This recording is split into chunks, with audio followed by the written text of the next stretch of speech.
Good evening, everyone, and welcome to another edition of Gunner's Cocktail Corner, the Bartender Man edition. And now our host, Gunnar Jacobson, and visiting us from on location at the Tidewater Inn in Easton, Maryland, our Director of Sales, Andrew George. Gunnar, take it away. I am currently here, technically under the water, just next to where Andrew is. I assume Tidewater is near a body of water. Yes. So he is muted. So I actually get to speak for him too. So his response was not a chance. There's no water even remotely near us. It's just coincidence that I'm in a place called Tidewater, which is up there because I'm under the sea. Yeah, I had to kind of throw that in there as kind of a joke of sorts, and it didn't really work. So yeah, how is everybody doing today? We are great here. Hold on, I have to stop your Little Mermaid soundtrack. Is that what's going on there? I'm trying to consider it. Like I'm playing Eggman, jazz flute for you. You're getting the Little Mermaid. I mean, this is a high-tech production that we got going on today. And I just to let you know, I might be just spouting out the occasional Ron Burgundy reference and or quote, because that was a seminal movie in my youth. I can't really say my youth, but in my upbringing, my acknowledgement of what all is humorous. And yeah, I love Lamp. That's all I'm going to say about that. Do you have a Trident? I did. I got rid of it because I had to stay at the safe house for a while. And there was too much DNA involved. It was definitely one of the more incriminating things that I could have kept during my fighting period. I'm not proud of it. I really don't want to get into it.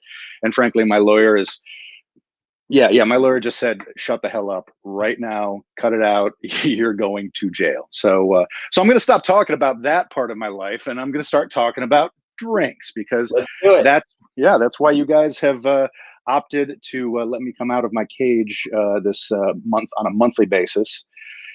So yeah, I put together 2 drinks, and for the first time in butterfly history, I actually revealed those drinks before actually producing them. So A, you can see what they look like. B, you know what is involved with making them, and D, I can show off my skills behind the camera. I don't know. I don't know. I just like walking around and confusing my neighbors, because most of these pictures are taken in my backyard. And these people have to think I'm insane or a raging alcoholic or a combination of the two. Like, they're not mutually exclusive. No, not at all. As a matter of fact, I feel they go hand in hand. So I think the first drink we're going to make is called the Chrysalis. This was my attempt at a low ABV cocktail, which is kind of strange because the 2 most prominent ingredients have alcohol in them. The reason I say it's low ABV is that the dominant ingredient is Lillet, not the butterfly vodka. I chose to take the Oscars just occurred, so I chose to take a supporting role kind of approach with the butterfly spirits this time around. That's not to say it's not important. It's just to say that it is here to support and to reinvigorate or do whatever you want to do, or say whatever you want to say about the cocktail itself. So 4 ingredients technically. We got the vodka, we got the Lillet, I've got a honeysuckle rose syrup that I made. Ooh. And then you top it off with a little bit of orange bitters. So the great thing about these drinks, besides the fact that they taste good, is that they were pretty low effort. Like, they're just rocks glasses and peels as far as garnish is concerned. So get yourself a nice rocks glass, get yourself something spherical to peel. I would shy away from eggs or avocados. Those would be weird as far as garnishes are concerned. But yeah, you can go ahead and build these in the glass, or you can be fancy like me, because I have a shaker tin and a spoon, and I'm going to do one of these deals, and then I'm going to take the glass and I'm going to do one of these deals. Start with the glass. Hey, Dennis, while you're working, a question. Sorry, yes, sir. For most cocktails, shaken versus stirred, yes. Any sense? Does it matter? Does it not matter? As long as you get it. I mean, you've got some people that are pretty adamant that any gin-based cocktail should be stirred as opposed to shaken. I don't know why such a militant approach, but a lot of people feel that way. It really comes down to dilution. If you stir as opposed to shake, you're going to get less ice breaking off and melting into the drink.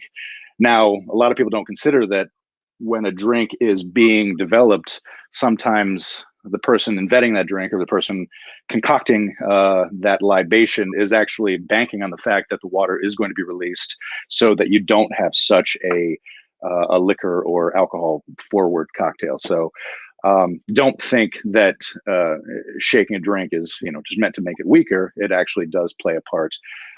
For me, a lot of times when I would shake a cocktail, I would just, for lack of a better word, I tell people it brings it to life. You're adding a little bit of carbonation or a little bit of, I don't even think the carbonation is the right word, but you're just throwing bubbles in there, giving it some life. And frankly, a lot of people, when they're sipping a cocktail, they like to have a little bit of ice on top. And I don't blame them. I like that too. But anyway, I digress. We have a glass of ice. I'm going to start with the Lillet because it is the dominant liquor involved. And I say liquor, but it is technically a grape-based liqueur fermented from Bordeaux grapes. My Wikipedia was burning before this show today because I wanted to make sure I got everything right. 1.75 ounces. Boom. Threw that in there. When you're looking at your volumes for cocktails, is much of that trial and error? Is it experience? Is it formulaic? It's funny. There is kind of a loose formula to making cocktails, which kind of lends itself to the theory that there are only maybe 4 or 5 different types of cocktails. And please don't ask me which those are, but I know one of them being a sour. You basically want 1.5 ounces of your base liquor. You want 1.5 ounces of your bourbon, your vodka, your gin, your rum, whatever. Then you have something sweet, you have something tart, and then you throw in some other things. But the sweet and tarts typically are about 1/3 to maybe even 1/2, because you don't want your overwhelming flavor to be interrupted. So yeah, typically, like I said, it's 1 part to like 1/3 to 1/3 or 1/4. And that's kind of a good starting point for making drinks on your own. So I got 1 ounce of the butterfly vodka. Now I made this honeysuckle rose syrup. I found some honeysuckle honey. It's a wildflower honeysuckle honey that I had, and I went ahead and made a syrup, which is basically 2 parts honey, 1 part water. And then I added, after it started boiling and I turned down the temperature. I added a little bit of rose water to give it a floral component.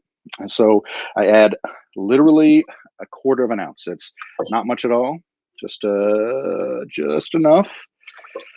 And then I throw some ice in there, some rocks, and I do the old spinny thing. Not nearly as macho as if I was shaking the hell out of it, but I'm making it on my own in tandem with you right now. I'm still stirring. Dude, are you? Yeah, totally. You make me so proud. You're going to see my finished product any minute now. So before this, I forgot to find my my thingy thing. So I'm just going to go with what I have. I don't have my my strainer, so you can just do this little technique where you take your shaker and do this. All right, then your drink is technically 90% there. Once you're done with that, get yourself your peeler, get yourself your spherical object, and just cut yourself a nice swath. This is probably the only time that a thick-skinned citrus would be desired. It is for this particular thing, because you can get a very nice looking, and you do the thing where you magically wave it around the edge of the glass, and then you drop it in there. Honestly, is the waving of the glass. Yeah, it allows people to go ooh and ah, and okay. Yeah, and they go home and they tell their children, who tell their children's children, and that's how legends are born. You and Billy the Kid. It's strange company I keep, but yeah, I'll take that.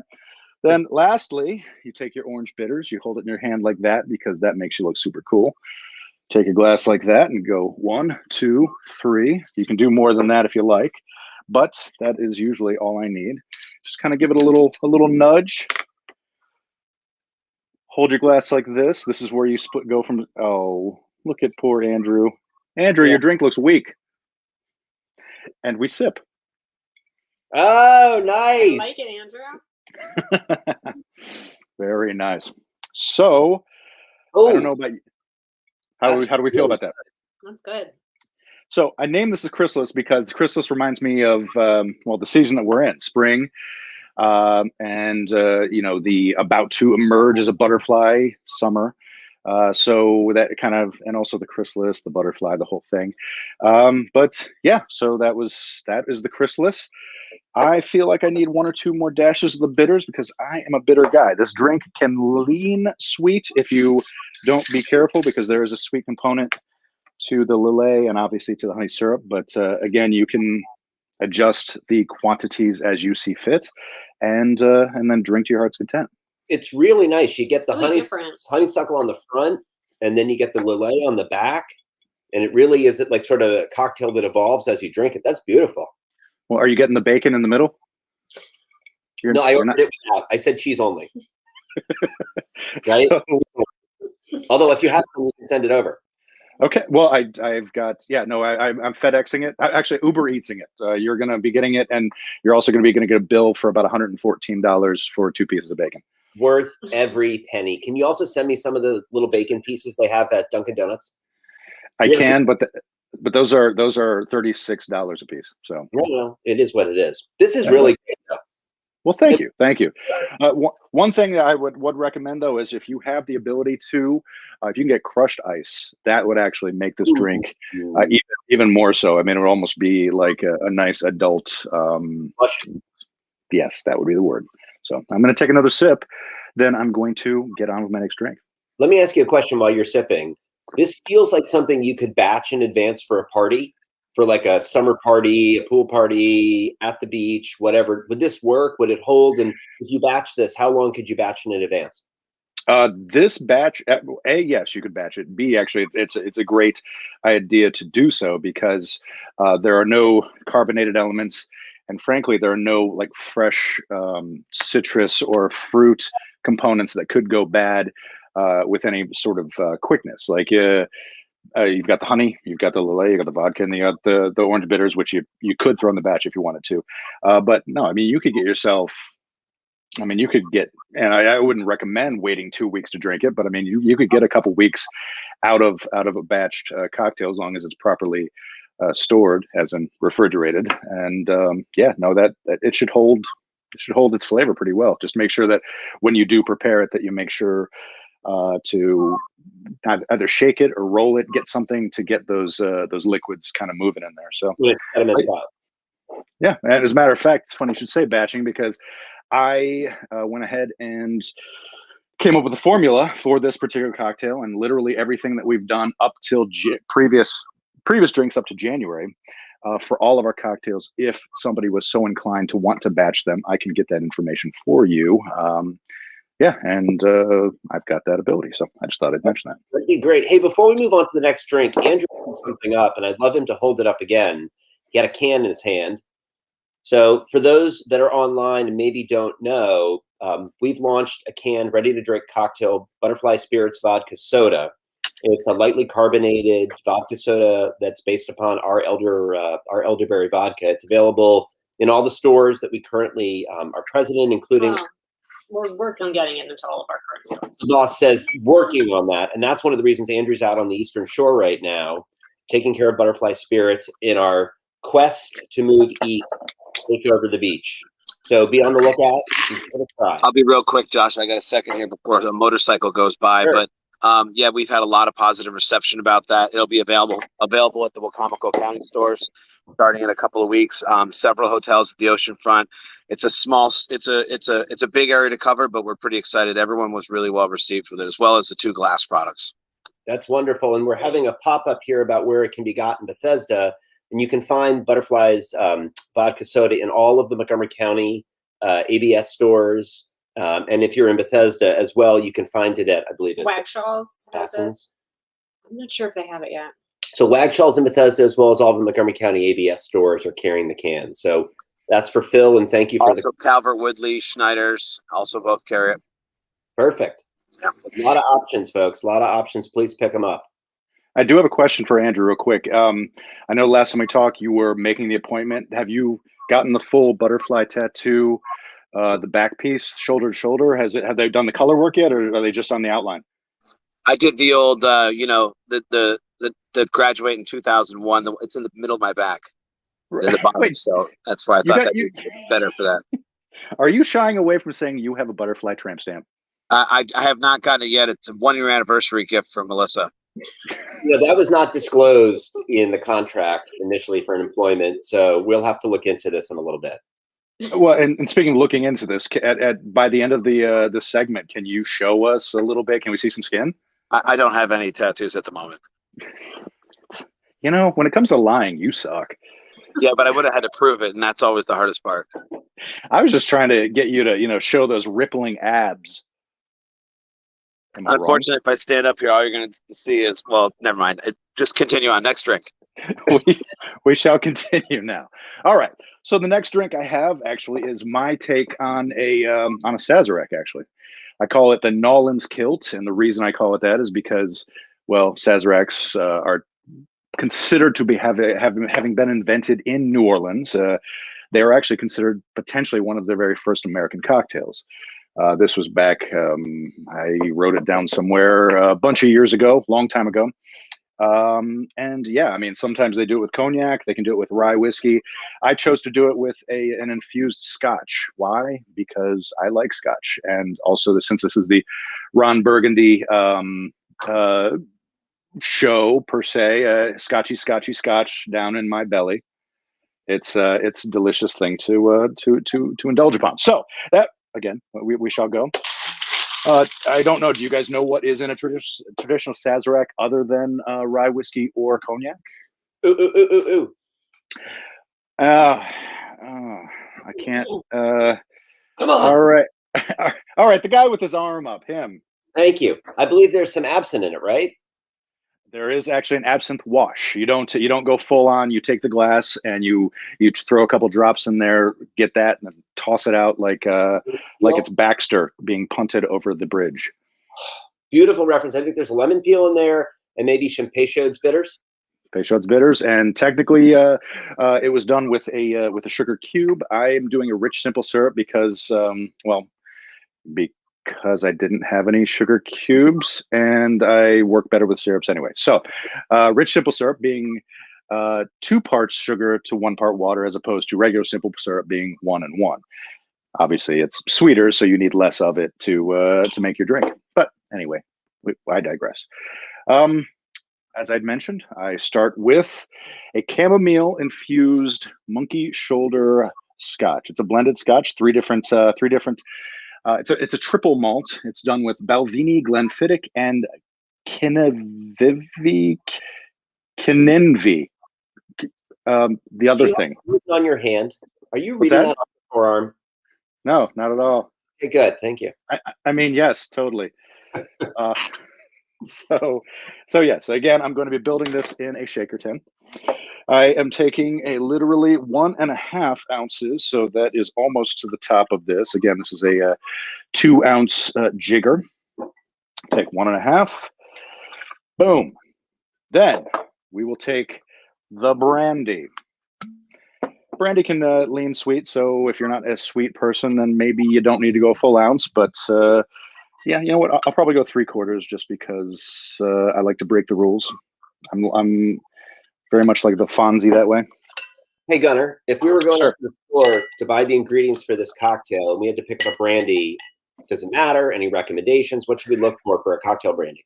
I mean, there's a lot of brandies out there that are considered cooking brandy, so you probably want to steer clear of those because flavor is not at the forefront. It's more of a functionality. I'm going with Corbel just because it is good. It's it's not ultra high end, but it's solid. And if you're going to be mixing with it, it's acceptable, and it's on the higher end of acceptable. I mean, you can do Cavassier, you can do Hennessy, you can do all those other things. If you are so inclined, it's entirely up to you. Okay. So 2 components. Third component, one of the reasons why we're in fact here, Oh yeah. Nice. Oh, I love that. Right. This Just is puts the air like that. well, no, this is why we pay ILM the big bucks for the special effects. Nice. So then I do. Let me see. How much am I doing? I'm doing a half ounce of the butterfly liqueur. Now this would see. For me, the butterfly liqueur has a component of star anise to it, and as well as lemongrass and a few other things. But it definitely has a mild licorice flavor to it, and so in that sense, this is my version of the absinthe or herb saint that you would use in your traditional Sazerac. So that would be what that is for. And then lastly, in a recycled bottle, I made some rich simple syrup. How long can you keep that for? Simple syrup lasts almost forever. It lasts until it gets a nice fuzz on it. I'm not saying that I ever had any until it had a nice fuzz on it, but Nice then. Yes. Is it like the Twinkie of cocktail accoutrement?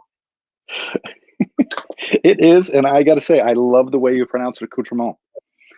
It's sexy. New Orleans cocktail here, New Orleans based. We got to have some sort of French accent as part of it, right? Well, before we did this, I was eating crawfish. Really? No, not at all. Man. All right. So you take a glass with your ice in it, and then you throw it out because you forgot that you have a big cube. And I'm not bragging. I'm quite literally telling you I have a large ice cube that I can use and replace instead of the the regular cube. So if you have one of these fun little ice trays, you make yourself a big cube too. You throw it in the glass. Big cubes melt slower. Is that the whole deal? They impart water slower to the cocktail? That is the deal.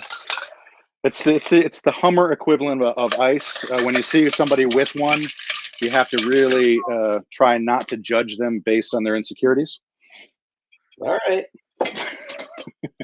So then you take, again, no strainer. So I do this, and I pour like so. Now, Sazeracs can be done with ice, and frankly, a lot of times people prefer not to. People will prefer to have them chilled and then served as is. Personal preference. Are those people wrong? Those people are wrong. Did Anthony Fauci say this? I haven't spoken to him about it yet, but I will get you an opinion. Well, I mean, you guys are having a happy hour later, right? Yeah. So, by the way, I don't know if this is for you or for Andrew, who's just gone video silent, but Lloyd Williams says, "Hello, nephew." That would be it's Janet Lloyd Williams, and that would be my. Oh, it says Lloyd Janet Williams. I apologize. Yes. Now I don't know if I'm supposed to say aunt or aunt, but I feel like saying aunt makes things sound that much cooler.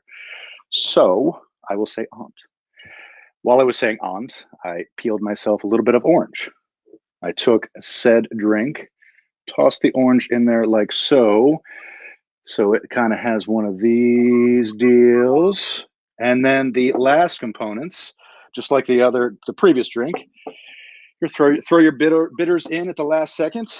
I have a combination of Angostura, 1, 2, and I found lavender bitters, and lavender is always fun to play with. So I figured I'd throw a little bit of that in there as well. 2 is enough across the board. Again, if you like things a little bit less sweet, you can get more than that, but that should cover the bases. And you got yourself a lovely cocktail. Did you guys make one? We have right here. What? Unbelievable, right? It's like we planned it. Unbelievable. Pretty close. Just so the audience is aware, Alyssa and I didn't make these. Gunnar went to the trouble of making them and delivering them, and they are absolutely amazing. And just so you guys are aware, I didn't make any of these. I have elves who do my evil bidding. That is fantastic. If you can send them over, I've got kids that could use some evil bidding work. Oh man, that's amazing. Good. I'm a fan of this one. And Frank, I'm not embarrassed, but the infusion, when you say you've made an infusion, it implies that you put in all this effort, all this work. Yeah. I did, in fact, sous vide the scotch for this, but I didn't need to. For the clear fact that when you infuse with tea, it's technically the function of tea to infuse with whatever liquor or whatever liquid it's in. So you pretty much get a jar of stuff, and then you take the tea and you put it in there, and then you wait for 48 hours, and then you have different stuff.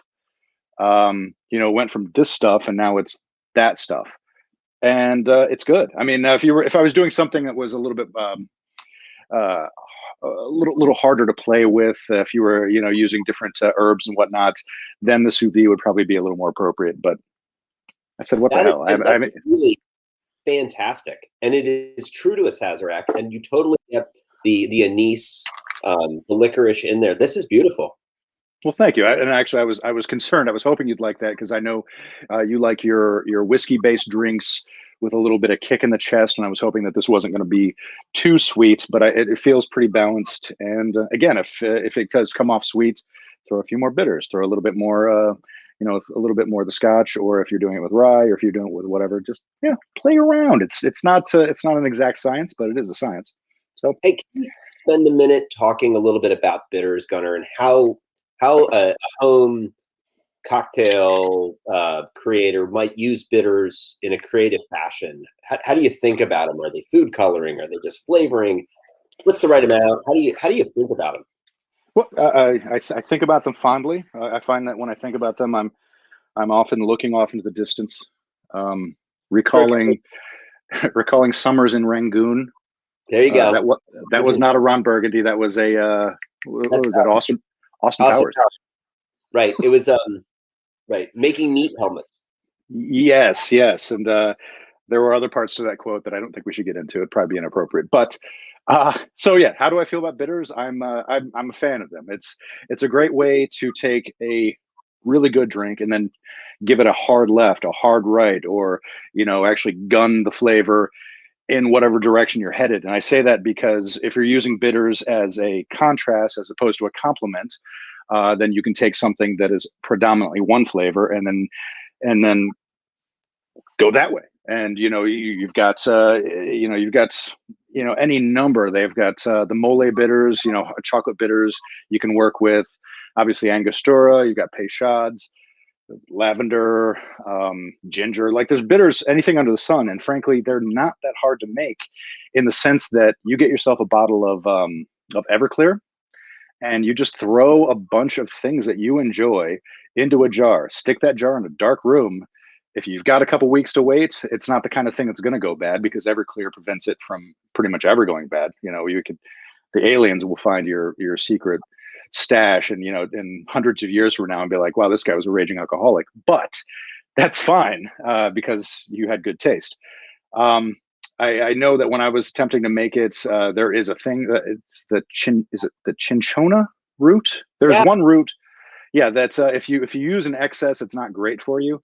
That's why you really need to kind of, if you're going to do your own thing, definitely kind of do the research, specifically, what you're going to be using in there. But yeah, for the most part, bitters. And as far as the presentation, you make a drink, you throw some bitters. If the drink is light in color and the bitters are dark, it kind of gives this lovely cascading effect, as long as you're not mixing it in immediately. So it's just a fun, different color to paint with as a bartender. So yeah, that's how I feel about it. That's great. And I want to send a quick shout out to Andrew for his best Dave impression in a long time, wandering the streets on his phone. I apologize. It just gets really noisy on that corner, and I wanted to be able to say something if I had to. That's all. I don't mean to pick. This has been absolutely fantastic, Gunnar. Wonderful production. I think Alyssa has a couple of announcements to make for our listeners. We have a couple of tastings coming up. Actually, one tomorrow at Wagshaw's. And where's then Wagshaw's? On Massachusetts Avenue in Spring Valley. And then we've got one at Central Liquors later in May. Give me 1 second, find the date. Everyone's on the edge of their seat. On May 21st at Central Liquors. And those will both be from 4 to 7. Great. Look at that. And look at the way he supports the butterfly, which is light as a cloud. Literally supporting butterfly, literally. It's a lot sharper on the bottom. Like, I would not have expected it. I'm going to need a Band-Aid or two. Wow, nice logo. We have branded ones, not to worry. I want to thank all of our listeners today for tuning in. Gunnar, for some incredible cocktails. These have been absolutely amazing. We will continue to enjoy these when we're off the air. We hope you all will tune in again next month for Gunnar's Cocktail Corner. We'll have some exciting new drinks, a new theme. I can't wait to see what our host cooks up from that perspective. and have a wonderful evening and a great week. Thanks, everybody. Thank you. Bye.